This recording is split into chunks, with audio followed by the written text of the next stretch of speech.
So let's look at numerically computed solutions to the Bessel's equation with order 0. And so to remind you, that equation is x squared times y double prime plus x times y prime plus x squared times y equal to 0. And we are given the initial conditions that y of 0 is equal to 1 and y prime of 0 is equal to 0. And so the solution, the analytic solution to this is that y equals j0 of x. That is the solution we expect. And if you program this up using what we had talked about by writing this as a system of two first-order equations and simply integrate that system, hopefully you found that in fact the solution that you get looks reasonable but does not agree with the solution that is plotted here in red. This is the solution j0 of x, which you can calculate in MATLAB by giving different arguments x, and Bessel j0 is the name of the function that is available to compute this special function. So the reason we don't get a good agreement with this exact solution is because this differential equation has the point x equals 0 where we are starting the integration is a singular point of the differential equation. It's a regular singular point, and so we need to identify or note that we have a special behavior there, and once we take into account that we have a regular singular point, the behavior of the solution near there is special and has controlling influence over the solution everywhere else. And so once we do acknowledge that, as we have discussed in the additional video, we can program that for small x, we can hardwire the behavior of the solution to this equation near the ordinary, near the regular singular point. And so with that, we obtain these solutions. And so here these solutions are for first order Euler, and the number of steps, so the domain, I chose the same domain as we had for the cosine oscillation from 0 to 2 pi, and the number of steps that we are using over 0 to 2 pi are n equals 10, n equals 20, and n equals 40.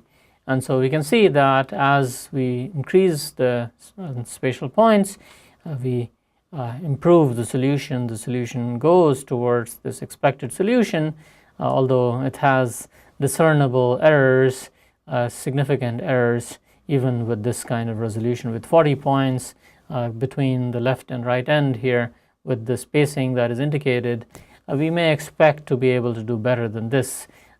And the reason we are not doing better than what we are doing here is because of the nature of the algorithm associated with the first order Euler time integration, or first order Euler integration, which is good for monotonically behaved solutions, but for oscillatory solutions, and here we have oscillatory plus decaying solution, because of the nature of this numerical method, there is larger error, and so this error can be improved by switching to other methods. But let's characterize the nature of the accuracy of the solution by looking at plots of error.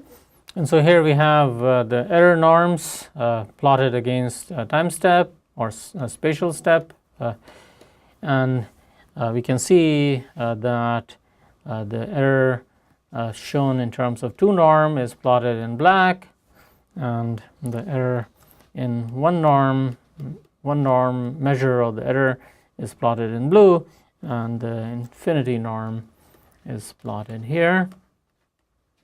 And all of these errors are reducing as we reduce the step size, and they are more or less proportional, although we can't say it's convincing here, but we can plot the same data on logarithmic axis, which is a better way to plot when we don't have an idea of what is the error convergence rate, and also from the point of view of examining the behavior of the error because if we have an expected behavior for error as a function of step size, by looking for that behavior, we can use this as a useful debugging tool, because if the expected behavior is not seen by the numerical solutions, then it's an indication that maybe there is still a bug in the code because it's not behaving according to the expectation.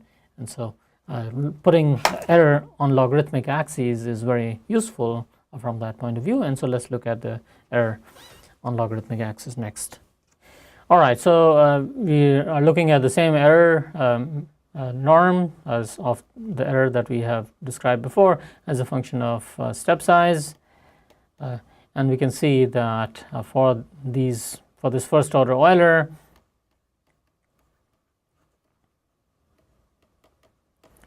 and this is for Bessel's equation, we are getting essentially a linear behavior. That slope is going to be well and well approximated as a slope of unity when delta x is small, and that is what we can verify. So we notice that error values with the smallest step size that we have are still substantial. They are 0.1-ish and so on. And so the number of digits that we have achieved is not very good. It's maybe just 1 digit or so. And so we may want to have a more accurate solution in practice. And so that we can do by switching from this first order Euler to a method which is better suited for problems that involve oscillations as well as growth and decay. And second order Euler is a method which does that. And so let's see the performance for the second order method. So here we have results plotted for the Bessel's equation now using second order Euler. And red is the exact solution, and you can see that as we change the number of steps from 10 to 20 to 40, that's the refinement that we have. And here you can see that even with 10 steps, it's actually qualitatively much better than what we had with the first order Euler. And the solution improves very substantially as we refine the step size, and we can now turn to evaluate the error in terms of the error norms, its behavior as a function of step size. And so this gives us an overall view of the error. This is the 2-norm error and so on, and the black one was that, and this is the 1-norm error.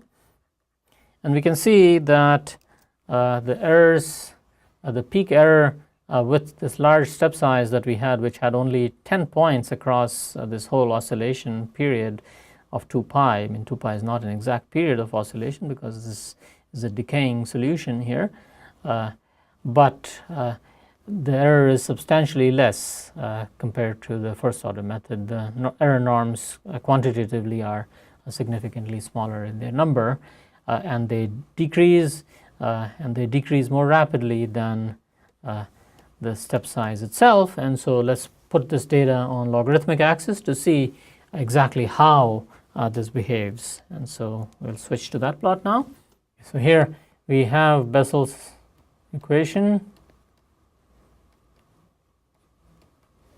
and the expected exact solution is J0 of x, and this is integrated using the second order